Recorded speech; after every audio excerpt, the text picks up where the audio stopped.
Meus queridos, quero convidar você a abrir segundo livro dos Reis, no capítulo 22.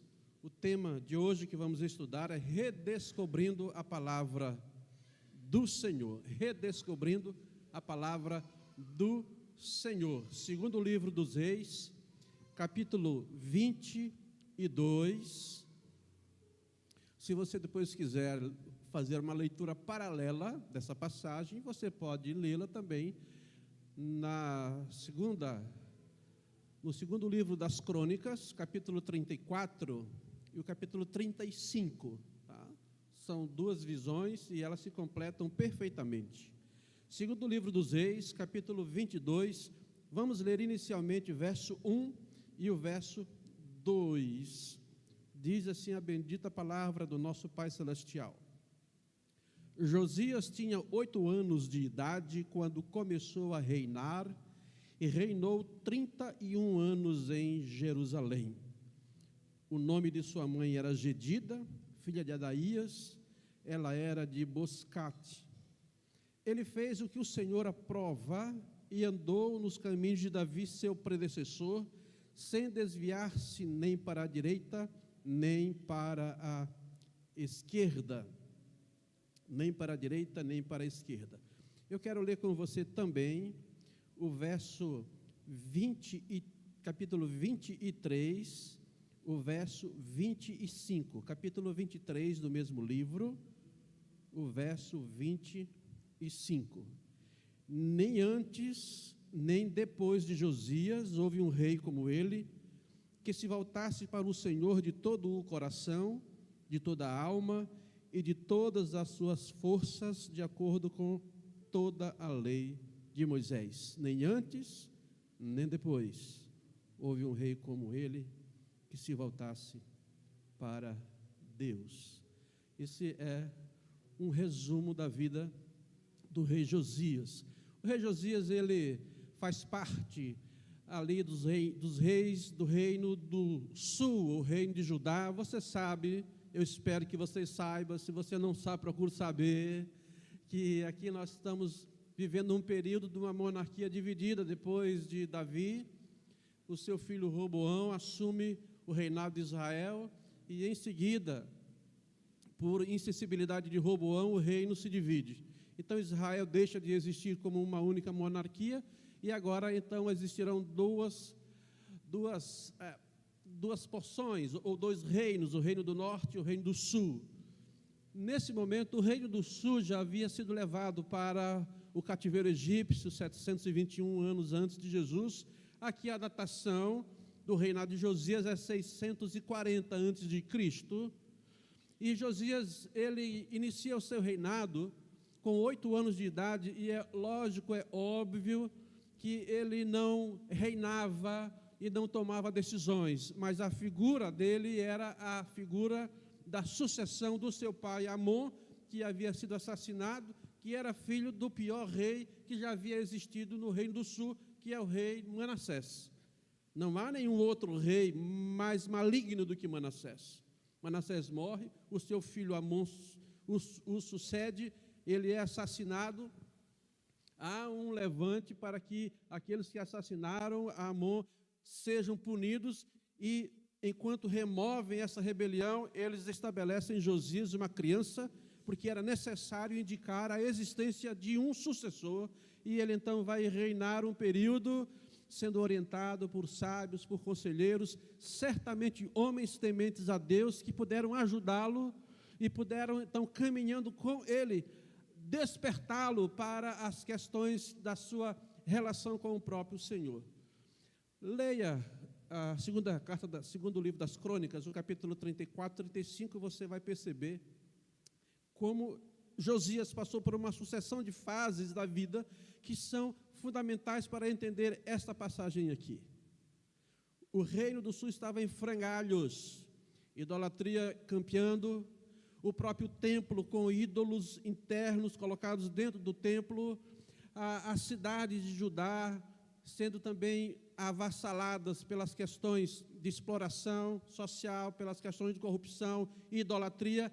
Ou seja, é um tempo muito difícil e Deus, depois de sucessivos reis ruins, ele levanta um homem que, segundo a descrição da própria palavra de Deus, nem antes dele e nem depois dele houve um rei semelhante. Josias, ele começa a reinar com 8 anos. Eu preciso falar porque isso é importante para você entender. 8 anos ele inicia o seu reinado. Aos 16 anos, estabelecido a partir do livro das Crônicas, aos 16 anos, ele começa a buscar a Deus. Ele começa ativamente a desejar manter um relacionamento com Deus. O livro das Crônicas fala sobre isso. E a sua adolescência passa agora por uma fase de uma incessante busca pela orientação de Deus para ele, para o seu povo, para a condução que ele deveria fazer sobre a nação. Pelos 20 anos de idade, isso está em Crônicas, eu estou aqui citando de cabeça, mas não é história não, está na Bíblia, você pode ler, como falei, no capítulo 34, 35 do livro das Crônicas. Com 20 anos de idade, ele começa a entender que ele precisava fazer uma grande reforma no meio da nação. Ele começa a vasculhar não só Jerusalém, mas a outras cidades, removendo os postes ídolos, removendo a idolatria, orientando o povo acerca de como deveria, na visão dele, viver, chamando o povo para se voltar de novo ao Senhor. E isso ele faz por faixa dos seus 20 anos. Quando nós chegamos aqui, no texto que nós lemos, ele já tem 26 anos de idade. E ele continua nesse processo de crescimento, de desenvolvimento da sua vida, não só como homem, como rei, mas também como alguém que queria de todas as formas agradar ao seu Senhor. Aos 26 anos, Josias faz coisas grandiosas e especiais, de tal modo que, como lemos, nenhum rei foi semelhante a ele, nem antes e nem depois. E talvez a gente pare para pensar e pergunte o que ele fez e por que ele fez. Então eu quero aqui lembrar algumas questões à medida que nós vamos ler a palavra do nosso Pai Celestial. Como Josias demonstrou o seu apego ao seu Senhor? Ele fez isso, pelo menos, através de 4 ações. A primeira ação é a renovação da aliança com Deus. Ele está com 26 anos de idade. Ele chama o povo, capítulo 23, do segundo livro dos Reis. Deixa a sua Bíblia aberta, tá? Para você acompanhar. Eu sempre estimulo, quando posso, que você traga a sua Bíblia. Às vezes o pessoal projeta ali, mas nós estamos tão acostumados a olhar ali, que depois a gente já nem sabe, acha Naum. Depois acabou o culto, você ainda está procurando Naum ainda, aqui está esse livro, né? Que eu nem sei quem é. Então, vá acompanhando aí na sua Bíblia, por favor. Capítulo 23. Diz, depois disso, o rei convocou todas as autoridades de Judá e de Jerusalém. Em seguida, o rei subiu ao templo do Senhor, acompanhado por todos os homens de Judá. A expressão homens aqui significa a integralidade, a totalidade, né? Todo o povo de Jerusalém, os sacerdotes, os profetas, todo o povo, dos mais simples aos mais importantes. Para todos, o rei leu em alta voz todas as palavras do livro da aliança que havia sido encontrada no templo do Senhor. O rei colocou-se junto à coluna real e, na presença do Senhor, fez uma aliança, prometendo-se a seguir o Senhor e obedecer de todo o coração e de toda a alma aos seus mandamentos, aos seus preceitos, aos seus decretos, confirmando assim as palavras da aliança escritas naquele livro. E todo o povo, então, se comprometeu. Então, o primeiro grande feito de Josias é olhar para a realidade da sua época e fazer um chamamento para a nação, para renovar a aliança que já havia sido feita com o seu Senhor e que havia sido esquecida.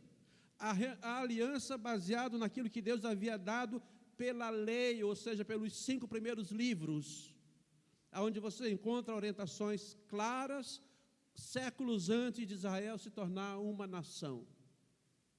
Quando Deus disse, vai existir, vou trazer uma nação, e essa nação precisa ser uma nação de sacerdotes, não sacerdote no sentido literal, mas uma nação sacerdotal, uma nação que me sirva, que me ame, e eu caminharei com essa nação, serei para eles Deus, e eles serão para mim povo. E nós sabemos que a história caminhou, e o povo se voltou contra Deus, e o caos estava instalado no período de Josias. Então Josias faz essa renovação, ele chama todo o povo e faz uma aliança. E ele então estabelece isso como uma marca gigantesca do seu reinado. A segunda manifestação de Josias, do que ele fez, está no verso 4, verso 6, verso 7, 11, 12. Por favor, leia esse texto inteiro quando você chegar em casa. Porque depois de renovar a aliança com Deus, ele passa a fazer uma purificação das coisas que eram as mais basilares da existência da nação. Uma delas era o templo. Capítulo 23, o verso 4. O rei deu ordens ao sumo sacerdote e Uquias, aos sacerdotes auxiliares, aos guardas das portas, que retirassem, olhe lá, do templo do Senhor, todos os utensílios feitos para Baal e Aserá, e para todos os exércitos celestiais. Eu não vou ler o restante do texto, mas aqui já é suficiente para você entender. O templo era considerado o coração da manifestação de Deus. E no próprio templo, os reis anteriores trouxeram sacerdotes e a idolatria campeou não só a nação, mas o templo foi jogado às traças, literalmente largado. E a idolatria era manifestada pela presença de ídolos dentro do próprio templo, que é uma afronta ao Senhor. Então, Josias fez uma limpeza literal. A terceira manifestação vigorosa está no verso 5, 8, 10, 12, 14, 15. Eu vou ler com você o verso 5 somente. E eliminou os sacerdotes pagãos nomeados pelos reis de Judá para queimar incenso nos altares idólatras das cidades de Judá, não em Jerusalém, das cidades. Ele faz uma varredura em todas as cidades. Isso aqui a gente chama, na visão do Velho Testamento, da purificação da terra.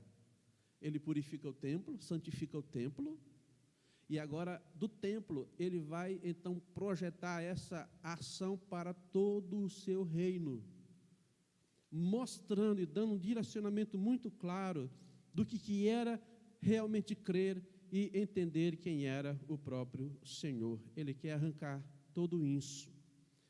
A quarta manifestação grandiosa de Josias, que fez com que ele fosse considerado o melhor rei, está no capítulo 23, verso 21 e verso 22 e 23. Deixa eu só abrir aqui. Verso 21. Então o rei deu a seguinte ordem a todo o povo: celebre a Páscoa ao Senhor, seu Deus, conforme está escrito neste livro da aliança. Olha lá o verso 22. Nem nos dias dos juízes que lideraram Israel, nem durante todos os dias dos reis de Israel e dos reis de Judá, foi celebrada uma Páscoa como esta. No livro das Crônicas, você vai perceber toda a descrição de como essa celebração foi feita. Nunca havia sido feito.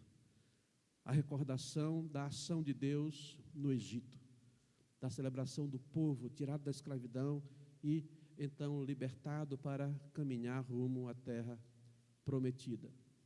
Eu citei 4, há mais, mas o tempo só me permite mencionar 4 manifestações deste homem, deste rei, que o tornaram famoso no sentido bíblico da palavra de ser o maior e o melhor rei, nem antes, nem depois dele.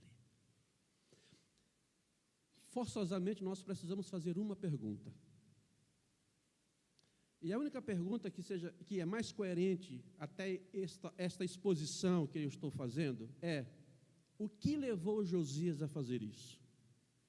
O que levou esse homem a fazer e a tentar promover uma transformação, convocando todo o povo, para caminhar após Deus? O que mudou a vida desse homem? Vamos olhar aqui. Capítulo 22. Voltemos ao capítulo 22 agora, com um cuidado mais específico. Quando Josias está reinando, e ele está passando pela sua fase da adolescência para a sua juventude, quando ele está, então, nessa faixa dos seus 26 anos de idade, aconteceu algo que, por um lado, traz alegria ao nosso coração e, por outro lado, traz uma extrema tristeza. Vamos ler o texto? Verso 8. Porque durante todo esse processo de organização até do templo, o templo tinha estado largado, precisava ser feito faxina, mas precisava ser feita uma reforma. Então é arrecadado dinheiro para que o templo fosse limpado, na verdade. Agora, olhe algo que é fantástico por um lado e triste por outro. Verso 8 do capítulo 22. Depois que eles estão fazendo a limpeza e a organização do templo, então o sumo sacerdote Ilquias disse ao secretário Safã: encontrei o livro da lei no templo. Ele entregou a Safã, que o leu. O secretário Safã voltou ao rei e lhe informou, lhe deu um relatório de como estavam as reformas do templo. Lá no verso 10, diz: e o secretário Safã acrescentou: o sacerdote Ilquias entregou-me um livro, e Safã o leu para o rei. Verso 11. Assim que o rei ouviu as palavras do livro da lei, rasgou as suas vestes e deu estas ordens ao sumo sacerdote Ilquias, Aicã. E aí ele cita alguns nomes. Qual é a ordem que ele quer dar? Verso 13. Ele diz: vão consultar o Senhor por mim, pelo povo e por todo o Judá, acerca do que está escrito neste livro que foi encontrado. A ira do Senhor contra nós deve ser grande, pois os nossos antepassados não obedeceram às palavras deste livro, nem agiram de acordo com tudo que nele está escrito a nosso respeito. O sacerdote, então, junto com os demais, verso 14, foram falar com a profetisa, no verso 14, chamada Ulda. Verso 15, diz: ela lhes disse: assim diz o Senhor, o Deus de Israel, digam ao homem que os enviou a mim, que assim diz o Senhor, trarei desgraça sobre este lugar e sobre os seus habitantes. Tudo que está escrito no livro que o rei de Judá leu, porque me abandonaram e queimaram incenso a outros deuses, provocando a minha ira por meio de todos os ídolos das mãos deles. Agora olha o verso 18. Digam ao rei de Judá que os enviou para consultar o Senhor. Assim diz o Senhor, o Deus de Israel, acerca das palavras que você ouviu. Já que o seu coração se abriu ou se enterneceu, e você se humilhou diante do Senhor ao ouvir o que falei contra este lugar e contra os seus habitantes, que seriam arrasados e amaldiçoados, e porque você rasgou as suas vestes, ou se humilhou, e chorou na minha presença, eu o ouvi, declara o Senhor. Portanto, eu o reunirei aos seus antepassados, e você será sepultado em paz. Os seus olhos não verão toda a desgraça que vou trazer sobre este lugar. E então eles levaram resposta ao rei. O que levou esse homem a ser o que ele foi é o processo de caminhada e de repente, o seu choque. O choque de Josias é porque foi encontrado o livro da lei abandonado, largado num canto do templo. Nenhum sacerdote sabia onde estava o livro. E quando o sacerdote encontra o livro, ele lê, ele é certamente temente a Deus, diz: eu preciso levar isso para o rei. E quando é lido o livro da lei para Josias, ele passa por uma convulsão gigantesca. Essa convulsão emocional, espiritual, física, porque aqui nós temos a dimensão da integralidade do indivíduo, a descoberta da palavra do Senhor. Foi uma avalanche, e nós temos aqui também 4 questões que Deus mesmo testificou acerca dele, porque ele ouviu a leitura, mandou não somente que fosse explicado para eles, mas ele procurou a profetisa, Hulda, para que a profetisa pudesse também falar de Deus, para que ele pudesse ouvir. E se você olhar no final do texto que nós lemos, Deus diz: eu ouvi a sua oração, eu ouvi a sua oração. E como é que Deus descreveu a reação dele, à medida que ele ouviu a lei de Deus? Verso 19, do capítulo 22, ao avalanche, Deus disse: porque você se enterneceu. A minha tradução da NVI diz: porque o seu coração se abriu ao ouvir a minha palavra. Porque você ouviu em primeiro lugar. E a forma como nós ouvimos a palavra vai definir a forma como nós vamos viver com Deus da palavra. Então Deus diz: você ouviu em primeiro lugar. Segundo lugar, você se enterneceu, você se abriu, se sensibilizou, quebrou a sua dureza cognitiva, permitindo que a mensagem da verdade minha pudesse adentrar o seu interior. Olhe lá a terceira relação que Deus mesmo diz sobre esse homem. Verso 19, você se humilhou, você rasgou as suas vestes, manifestando toda a sua tristeza, a sua dor e o seu lamento diante daquilo que a palavra de Deus tinha dito. E em quarto lugar, o verso 19 diz que você chorou na minha presença. Você chorou. Eu tenho aqui uma avalanche que passa pela capacidade auditiva, o cognitivo, passa pela relação emocional, o enternecimento, passa pela relação física, o rasgar das vestes, significando a humilhação, e temos uma avalanche emotiva, emocional, a projeção desse homem através do choro. É um estilhaçamento completo na vida daquele homem. É um colapso interno que se transformou em ações. E é por causa deste momento que este homem fez o que ele fez. Foi a partir desse momento que ele então encampa todas as suas ações de uma forma muito mais contundente. Ele renova a aliança, ele celebra a Páscoa, ele limpa o templo, ele convoca o povo e ele faz o que ele tem que fazer.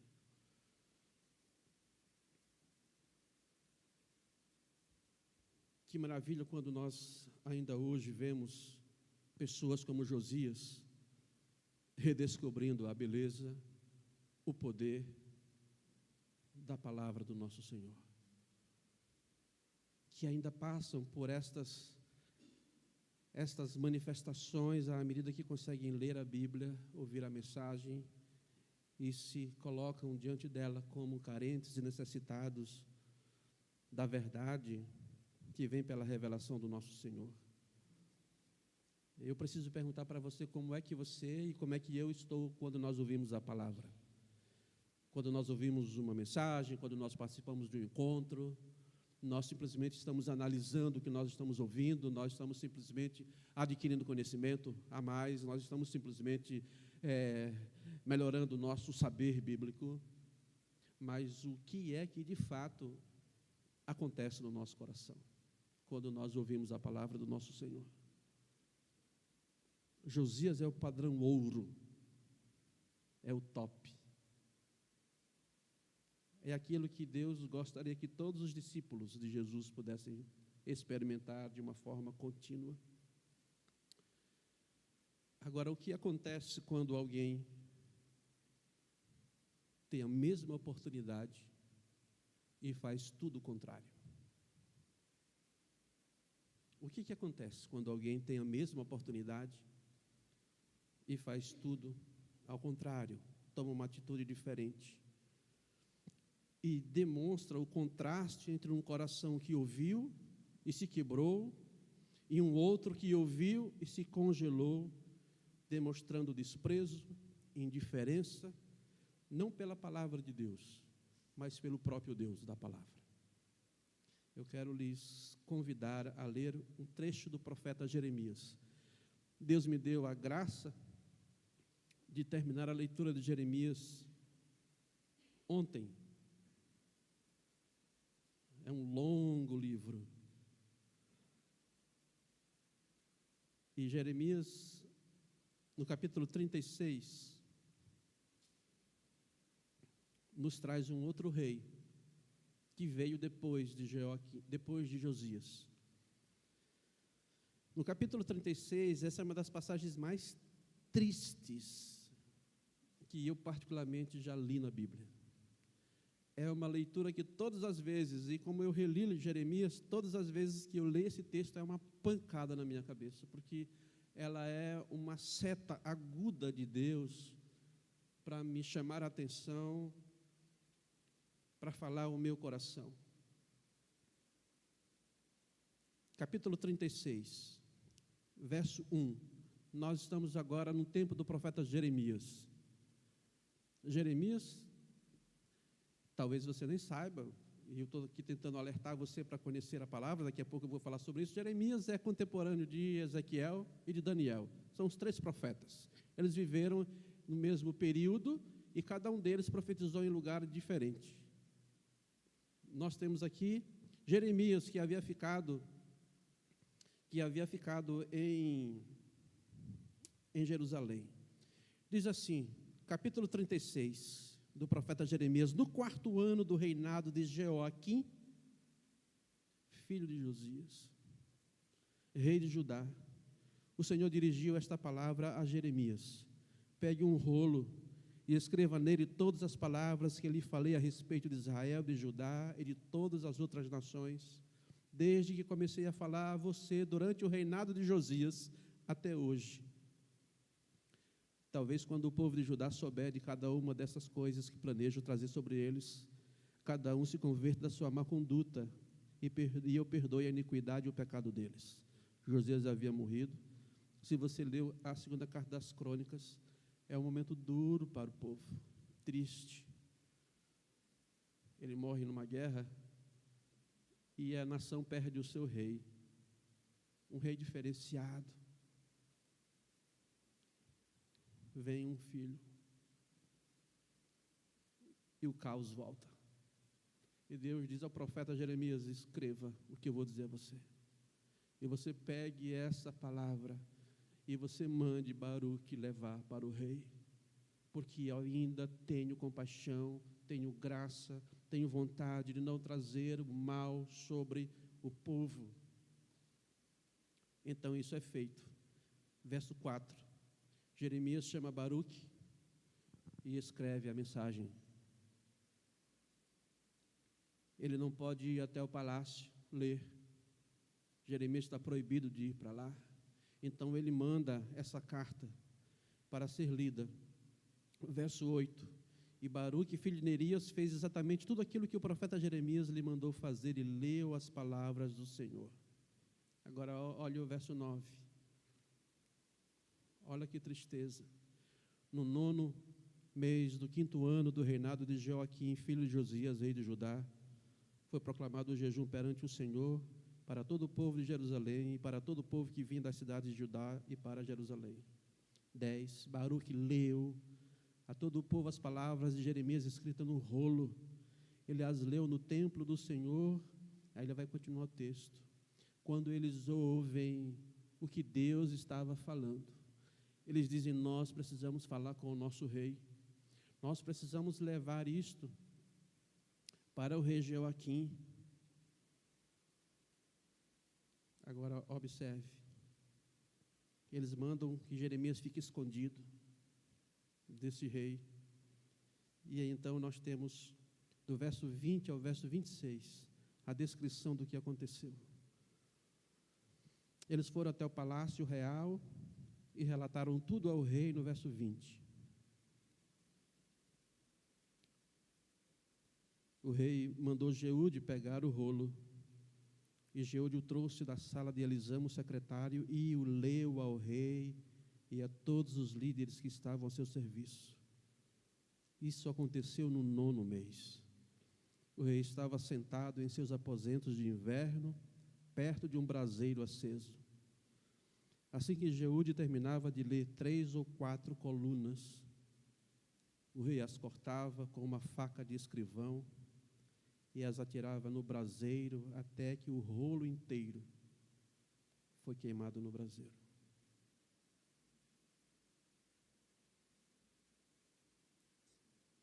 Aquele homem pegou as palavras do nosso Senhor e as queimou. Você percebe, são duas reações distintas. Um homem que ouve e o seu coração se quebra.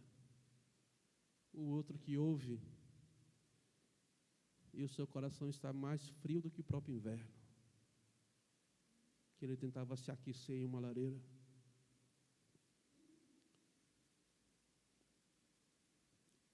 Se você continuar lendo o texto em casa, Deus diz para Jeremias: agora você escreve tudo de novo. E você vai escrever mais coisas agora. E a mensagem que já era dura se tornou ainda mais pesada. E Jeremias faz de novo isso. O que eu aprendo com um homem que, queimando a palavra de Deus, achou que essa palavra poderia ser destruída? O que eu aprendo com isso? Quais são algumas lições para nós? Em primeiro lugar, nós aprendemos 4 coisas com Josias. Vamos aprender algumas coisas que Jeoaquim agora. A primeira, eu queria que você ouvisse, e eu não estou aqui para fazer uma mensagem de exortação só porque eu quero fazer. Há coisas que às vezes a gente fala porque precisa falar. E ao falar é para você e é para mim também. A primeira coisa que eu aprendo agora é que negligenciar a palavra de Deus é negligenciar o próprio Deus. O rei, ele não simplesmente negligenciou o que estava escrito naquele rolo. Ele negligenciou quem havia mandado escrever o que estava naquele rolo.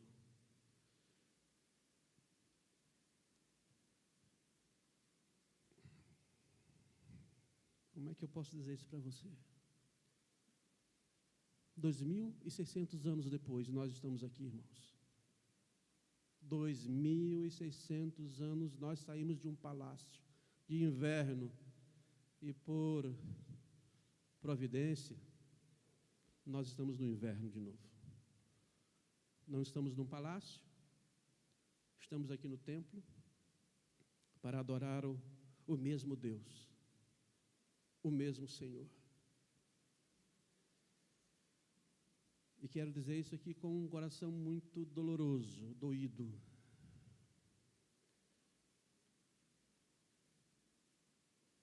Porque essa é uma das maiores carências da igreja hoje, é a negligência da palavra de Deus. Isso se alastrou no meio da igreja, de tal forma que hoje a igreja do Senhor, espalhada na face da terra, não conhece nem aquilo que a própria Bíblia ensina acerca de Deus, de uma forma que seja justa, que seja pelo menos basilar, que seja pelo menos algo que lhe dê conteúdo para verdadeiramente imaginar que conhece com profundidade o Deus da própria palavra. Eu sei que talvez nenhum de vocês está queimando a Bíblia, mas você pode estar negligenciando essa mesma Bíblia, numa atitude passiva, porque ativamente o rei queima, e passivamente nós podemos negligenciar a palavra de Deus, largá-la num canto,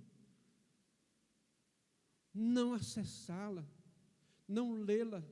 Qual é a diferença moral entre queimar a Bíblia ou largá-la num canto, como que se estivesse perdida dentro do santuário que seria a nossa própria casa?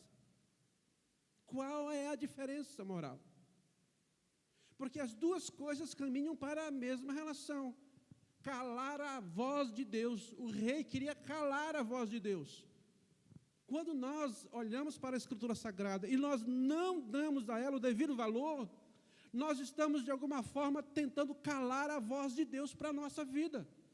Então, a apatia moral, a apatia diante da Escritura Sagrada, a ignorância que nós temos no sentido de desconhecimento, irmãos, das coisas mais básicas da palavra de Deus, é chocante para a igreja aqui no Brasil. E talvez seja chocante para você. Chocante porque talvez você nem tenha aberto a Bíblia para ler. Nem aberto a palavra do nosso Senhor. O fogo destrói a presença física da Bíblia na visão do rei. Mas o esquecimento e a negligência destrói a funcionalidade da palavra de Deus. Nos dois cenários, a voz de Deus é silenciada, é escanteada, é colocada de lado. Quer ativamente eu incendeie a Bíblia, ou quer passivamente eu a negligencie, o resultado será a mesma, ou será o mesmo resultado. Segunda lição que eu aprendo: o mau uso ou não uso da palavra não remove a sua importância e nem o seu poder. Eu posso não dar ouvidos, eu posso não buscar a palavra de Deus, eu posso não atentar àquilo que Deus está falando, eu posso utilizá-la de uma forma errada, mas isso não remove o poder dessa palavra, e nem remove o poder do autor da palavra. Joaquim iria descobrir isso. Ele iria descobrir isso de forma ativa, porque Deus ia trazer sobre ele aquilo que ele tentou renegar, tentou rejeitar. Não importa se você ou eu, nós lemos, se nós estudamos ou não, porque não removerá o poder e a autoridade da palavra e do Deus da palavra. Ou nós nos ajustamos a isso e receberemos como dádivas de Deus o que vem como consequência de um coração que se enternece, um coração que se humilha, que chora diante de Deus, ou nós vamos colher outras consequências, como o rei Joaquim assim colheu. Terceira lição que nós aprendemos aqui: a Bíblia é um livro para ser estudado e não lido. Aí eu vou caminhar para uma questão ainda mais delicada.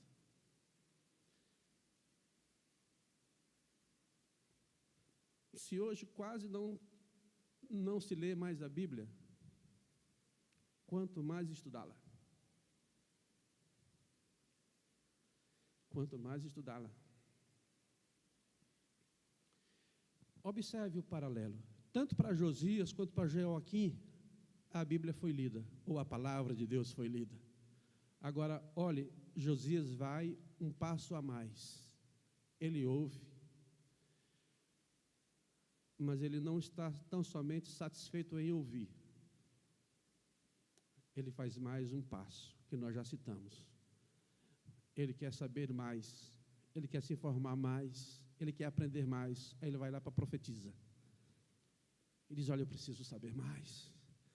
Eu preciso entender bem o que é que realmente está aqui e o que é que pode acontecer, o que pode não acontecer. Ele dá um passo a mais, o que denota o seu desejo de conhecer mais sobre aquilo que havia sido lido para ele. E aqui é que eu entro nesse ponto. A Bíblia não é um livro para ser lido simplesmente, ele é um livro para ser estudado. É bom ler, mas é muito melhor estudar do que ler, porque a leitura por si só não nos traz a capacidade de adentrar o mundo de Deus de uma forma como a leitura não é capaz de fazer. Você lembra os processos da vida de Josias? 8 anos, 16 anos, 20 anos, 26 anos. O que eu aprendo com isso? Que todo nesse processo a gente consegue perceber que a vida ela não é resolvida em poucos minutos. Ela não é estruturada de uma hora para outra. Isso é um processo, é uma jornada, é uma empreitada. é algo que é requerido esforço, é requerido rever caminhos, mudar atitudes, como Josias fez, com o mínimo de esforço. Irmãos, por favor, me desculpem, com o mínimo de esforço nós queremos conhecer a Deus. Com o mínimo de esforço. As pessoas querem conhecer a Deus. Se a maioria dos cristãos não lê regularmente as Escrituras com dedicação, uma minoria ainda estuda a Bíblia. Estuda como estuda mesmo. Eu estou aqui indo mais fundo, não simplesmente lendo, mas estudando. Você sabe por que isso está acontecendo hoje? Porque nós também passamos por esse processo que a gente chama de uma geração consumista e imediatista. Nós queremos tudo rápido, tudo superficial. É a cultura do consumo de uma sociedade que recompensa a fragmentação, que a gente passa o dia inteiro olhando videozinho de 30 segundos. Ou feeds rapidamente passando. E vamos passando, a gente não percebe, o tempo vai passando e a gente está consumindo microinformações. Às vezes até trechinhos de uma mensagem, né? Que a gente ouve ali, às vezes boa e às vezes até tirada do seu contexto. Nós estamos vivendo no período do fast food espiritual. Quanto menos, melhor. Porque não preciso me esforçar, não preciso me dedicar, não preciso. Agora eu quero dizer a você, e aqui eu vou falar algo que durante a semana eu lutei muito com Deus para falar. E eu não quero ser mal interpretado.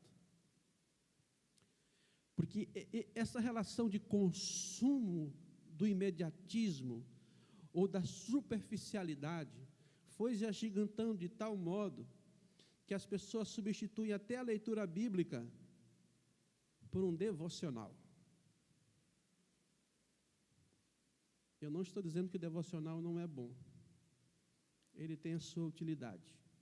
Você recebe lá um textinho bíblico de alguém, um texto, um áudio, aí você lê. Aquilo dura quantos minutos? Quantos minutos, irmãos? Uns 3? 2? Aí você diz o quê?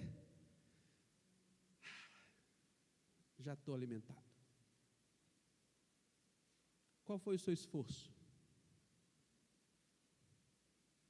0. A não ser o gasto de talvez 0,0 caloria. Apontar o dedo e plim, tocar no celular.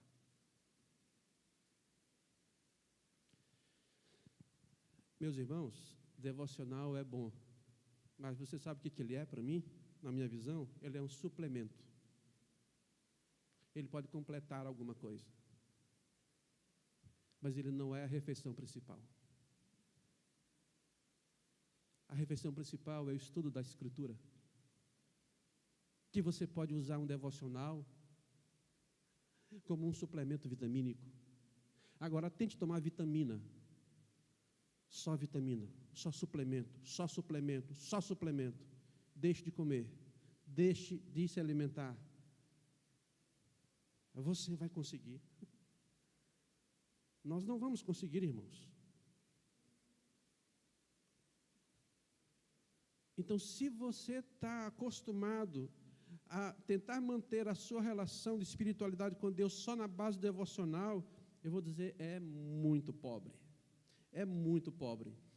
Devocionais são partes de um todo. Um dia você olha um texto aqui, outro dia vem um outro texto de um outro livro, o outro dia você vê um outro livro, um outro versículo, você vai montando uma coxa de retalhos. Mas você não tem ideia do todo. Você não tem a ideia daquilo que a gente chama do arco histórico, você não tem a capacidade de olhar e perceber de onde vem a história, para onde a história vai. Porque a gente vai pensando microinformações sobre Deus, que nos dá e nos mostra muitas faces belas de Deus no devocional, mas que não é capaz de nos dar a visão do todo.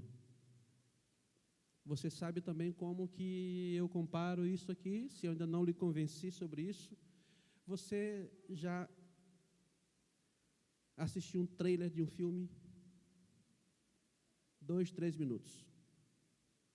O cara põe lá uma frase de efeito, uma cena de romance ou de ação, e você assiste.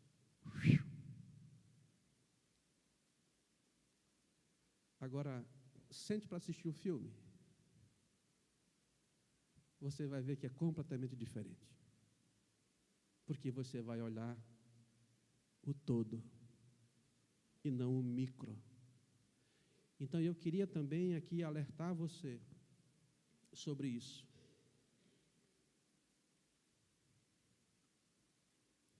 A importância, irmãos, do estudar da palavra de Deus. Você ainda tem dúvidas? Compare um devocional com o estudo de um livro todo. O livro dos Atos dos Apóstolos, nós estudamos isso há 3 anos atrás. Romanos, 2 anos atrás. Sermão do Monte, ano passado. Você tem ideia do todo, e não de fragmentos, de partes. O estudo sistemático da palavra exige esforço. A leitura fragmentada de trechinhos da Bíblia não requer esforço nenhum. Até pode me gerar uma sensação de alívio, de ânimo, mas não me dá alicerce profundo para a minha vida com Deus. Não me dá. E aqui eu quero citar a última lição para não me alongar ainda mais do que eu já me alonguei. Eu quero lembrar você e a mim de que as nossas atividades ministeriais, de liderança ou de apoio à liderança, não substituem a palavra de Deus e o seu estudo. Não substituem. Irmãos, é muito mais fácil a gente se empenhar nas atividades da igreja do que estudar a Bíblia. É muito mais fácil. É muito mais fácil eu liderar um ministério. É muito mais fácil eu dar uma aula na escola dominical. É muito mais fácil eu preparar uma mensagem. É muito mais fácil eu cantar no louvor. É muito mais fácil. É muito mais fácil fazer. Fazer é mais fácil. Mas estudar e se aprofundar nas Escrituras Sagradas requer esforço. E ao longo dos meus ministérios, o que eu percebi foi que às vezes as pessoas queriam substituir uma coisa por outra. E eu quero aqui lhes lembrar de que muitas pessoas que serviam a Deus nos ministérios ficaram pelo caminho. Porque os seus ministérios eram ocos, faltava a sustentabilidade daquilo que é mais essencial para um discípulo e para quem serve ao Senhor, que é o conhecimento de quem se serve, através do estudo da palavra de Deus. Mas eu vi pouquíssimas pessoas que estudavam a Bíblia, pouquíssimas. Me lembro talvez de 2 ou 3 que se afastaram da presença de Deus. Porque os estudiosos e que procuram conhecer o seu Senhor têm muito mais estrutura para permanecer com Ele a vida inteira do que aquele que simplesmente faz coisas para Deus. Você sabe por que fazemos coisas para Deus? Porque nós queremos substituir o esforço mental, cognitivo, pelo esforço braçal. Porque é mais fácil. Talvez você, durante a semana, esteja ocupado 15, 16 horas fazendo coisas na igreja. Mas você está estudando a Bíblia como deveria estudar? Você não pode substituir uma coisa por outra. Não pode. Porque qualquer ministério sem a base do conhecimento da palavra gera uma estrutura oca. Eu quero falar aqui aos líderes da igreja. Pastor, me permita. O irmão, me permita. Por misericórdia. Por bondade. Cadê os líderes que estudam a Bíblia? Eu não estou dizendo que você não está... mas eu estou perguntando, eu preciso perguntar isso para você que lidera ministério. Você está estudando a Bíblia mesmo? ou você está tomando suplemento, ou você nem lê a Bíblia durante a semana, meu irmão e minha irmã. Você está lá negligenciando ela, não está queimando, mas ela está largada em algum lugar lá da sua casa, do seu templo. Aonde estão os líderes que amam o estudo das Sagradas Escrituras? Como você vai liderar o reino de Deus se você não ama as Escrituras e você não se dedica a ela? Você vai ensinar o quê? Papinha, mingauzinho? Você vai dar o quê às pessoas que você lidera? Ou você vai ficar fazendo copia e cola de internet?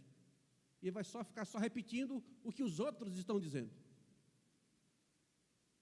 Aonde estão os líderes? Eu espero que eles estejam aqui, que durante a semana você tenha realmente um comprometimento com a Escritura Sagrada.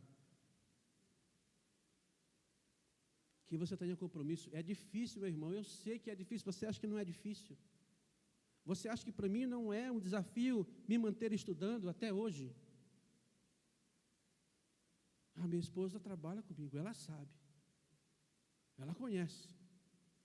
Eu estou ali. Mas eu não consigo ficar sem. Eu preciso continuar aprendendo. Não para ensinar você, mas para mim. Então eu não estou querendo que você faça alguma coisa que eu não estou fazendo. Mas eu quero lhe chamar para que você assuma a sua responsabilidade. Que você procure recursos. Que você procure pessoas que digam assim, olha, eu preciso estudar em casa, nem que seja em casa, mas eu preciso. Os pastores podem ajudar você com material para você ler em casa, para você estudar em casa.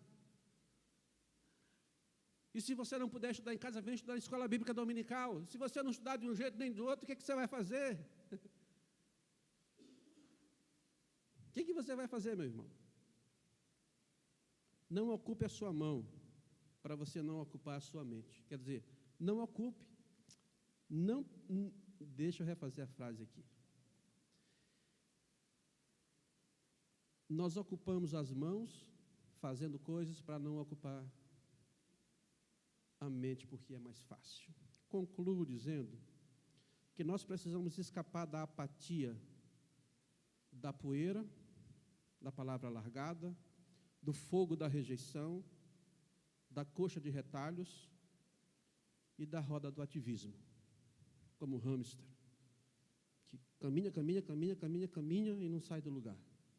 Nós precisamos não nos contentar simplesmente em conhecimento superficial de Deus. A palavra de Deus tem que estar na mente e no coração, e não apenas na nossa mão. Eu queria deixar isso para você. Não negligencie esse livro. Se você negligenciar esse livro, irmão, não se iluda, você está negligenciando o próprio Deus. Você está querendo calar a voz daquele que é incalável, daquele que é o Senhor da sua Bíblia, da nossa Bíblia, Senhor da sua palavra, o soberano Deus. Estude em casa, se dedique em casa, procure fontes, procure recursos. Ouça o devocional, mas não fique no suplemento, estude. Você pode vir estudar conosco no domingo de manhã. Tem que vir de manhã.